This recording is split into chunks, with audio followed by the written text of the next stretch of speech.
नमस्कार, स्वागत है आपका वीके न्यूज़ में। प्रधानमंत्री नरेंद्र मोदी ने नई टीम बना ली और ऐसे वक्त में टीम बनाई है जब मंत्रियों पर काफ़ी ज़्यादा दबाव है, फिर चाहे बात हेल्थ सेक्टर की हो या फिर सरकार से ट्विटर की लड़ाई की हो।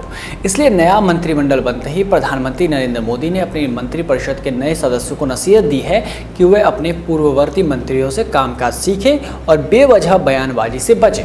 नए मंत्रिमंडल की गुरुवार शाम हुई पहली बैठक में मोदी ने मंत्रियों से आने वाले संसद सत्र में भी पूरी तैयारी से आने और सदन में अधिक से अधिक समय रहने को भी कहा है। सीधे अर्थों में मोदी ने कह दिया है कि काम के लिए तैयार रहें। इसके साथ ही पीएम मोदी ने नए मंत्रियों को पुराने मंत्रियों से कामकाज सीखने की सलाह दी। बता दें कि बुधवार शाम को हुए केंद्रीय मंत्रिपरिषद के विस्तार के बाद प्रधानमंत्री नरेंद्र मोदी ने गुरुवार शाम को नवगठित मंत्रिपरिषद के साथ पहली बैठक की। सूत्रों की माने तो इस बैठक में प्रधानमंत्री ने साफ किया है कि जिन मंत्रियों को हटाया गया है उनके पीछे उनकी क्षमता में कोई कमी नहीं थी, बल्कि व्यवस्था के तहत उन्हें हटाया गया। प्रधानमंत्री ने नए बने मंत्रियों से कहा कि वो अपने पूर्ववर्ती मंत्रियों के अनुभव से अपने कामकाज को और बेहतर करें और जवाबदेही के साथ काम करें। अब नया मंत्रिमंडल तो बना, पर सवाल यही था कि आखिर किसने इस्तीफे की बात सबसे की होगी, कैसे ये फैसला लिया होगा, क्योंकि केंद्रीय मंत्रिपरिषद के विस्तार के ठीक पहले प्रधानमंत्री मोदी ने अपने 12 मंत्रियों को हटा दिया और उसमें कई बड़े नाम भी थे, तो ये बहुत हैरान करने वाली बात थी। तो बता दें कि इन मंत्रियों को इस्तीफा देने की सूचना देने का काम पार्टी अध्यक्ष जेपी नड्डा ने संभाला। सूत्रों की माने तो नड्डा ने सुबह 7 से 8 बजे के बीच हटाए जाने वाले मंत्रियों को फोन कर इस्तीफा प्रधानमंत्री कार्यालय को भेजने को कहा। सबसे पहले जल संसाधन राज्य मंत्री रतनलाल कटारिया को फोन कर इस्तीफा देने को कहा गया। इसके बाद एक एक कर विभिन्न मंत्रियों को फोन घुमाए गए।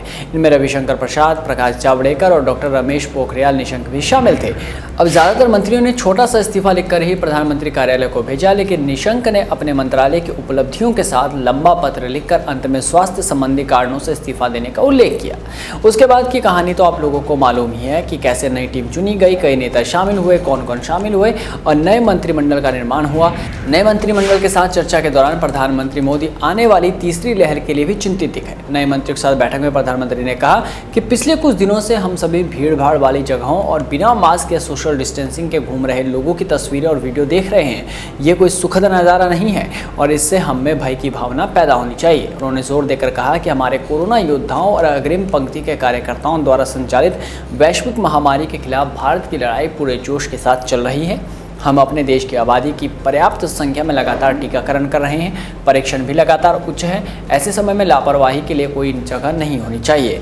एक गलती के दूरगामी प्रभाव होंगे और कोरोना पर काबू पाने की लड़ाई कमज़ोर होगी। उन्होंने अपने मंत्रियों से कहा कि मंत्रियों के रूप में हमारा उद्देश्य भय पैदा करना नहीं, बल्कि लोगों से हर संभव सावधानी बरतने का अनुरोध करना होना चाहिए, ताकि हम आने वाले समय में इस महामारी से आगे बढ़ सकें। बता दें कि बीते कुछ दिनों में घाटियों से जो तस्वीरें आई हैं वो बहुत ही डराने वाली है, जहां बिना मास्क लगाए घूम रहे लोगों को देखकर ऐसा लगता है कि कोरोना की तीसरी लहर को बुलावा दिया जा रहा है। इस वीडियो में बस इतना ही। देश और दुनिया की तमाम बड़ी खबरों से जुड़े रहने के लिए बने रहिए वीके न्यूज़ के साथ। नमस्कार।